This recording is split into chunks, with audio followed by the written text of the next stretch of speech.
And now, a little play and affection. Affection, you should understand, is part of the training system. It's used as the reward. Eventually, it becomes an incentive. I always wanted a German Shepherd. And when the Air Force recruiter says, if you join security police, we'll issue you a puppy, how could I resist? Not everybody's going to give you a dog. Who's King? You were my dog. Is that you? Yeah. Several hundred pounds ago.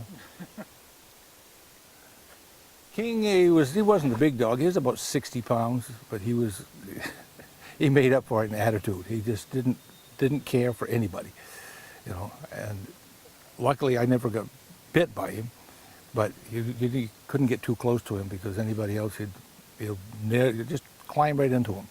You know, that's just what they trained him to do, so that's what he was going to do.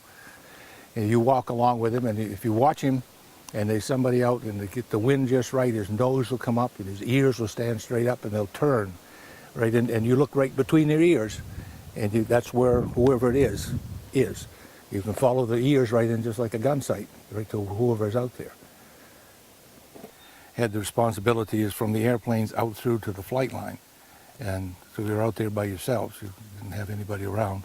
It was just you and the dog. You'd walk around and see if anybody dared to come out and visit you. And nobody ever did. But every now and then you'd find a moose out on the flight line, so you'd have to call and divert airplanes till they get him out of there.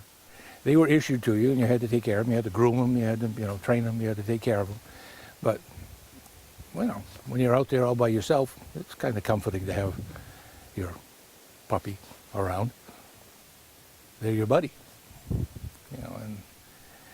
and then when you leave them, and each night you leave them here, and then you got to come back the next day, and they're all excited to see you because it's you that they want to see. They don't want to see the other guys. It's you. So that's kind of special. To know that you go over there and you can walk in, and anybody else going to do it's going to get bit. So he was your dog.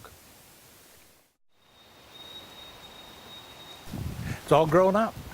It used to be a mowed area, and with the ramp over here for jumping over the ramp, and somewhere out there I suspect there's a culvert that they went through.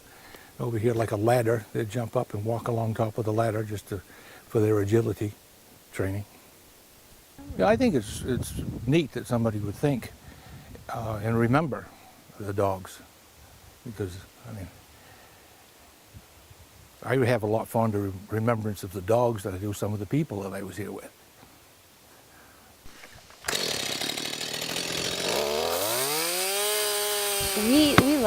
We love animals. Right now we have 2 dogs of our own, and we have a cat. We've had a variety of animals over the past. We actually have some of our pets buried on our property, and we know how important it is for people and the connection they have with their pets. So we thought this would be something good that we could give back to the military personnel. And every time we mention that we're doing the cemetery, no one knows the cemetery is here. So this will raise awareness also about the military dogs. The military men are always mentioned, but never the dogs. What we would like to do is restore it to like the original picture. We want to paint the fence white.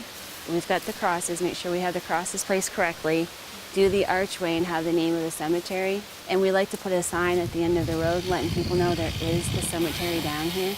Because like I said, this place is just forgotten. No one knows it's here. For me, it's basically just all of the cemeteries. People have got cemeteries that they keep up with. It's kind of another thing to show our gratitude. It's to bring back something that was forgotten, to kind of, for all the people who dogs are here, just kind of show that somebody else remembers it's here and wants to show everybody else that these guys have fought and their dogs are here, and how basically where it's forgotten but we can still remember. Some of the trainers still come back and they still come to visit their dogs. And I believe, like, I've had the pets, and my kids personally, they have a connection to the pets. So what I believe is if these handlers had them, even though they were deemed a piece of equipment, they formed an attachment, and then it would follow through to the kids. And I believe that this is something where they can come and honor the memory of their friend, their partner. Actually, I come down here quite often. I come through here about every 2 weeks, and a lot of times I'll grab my lunch and come down here and just sit here and eat it and remember the dogs.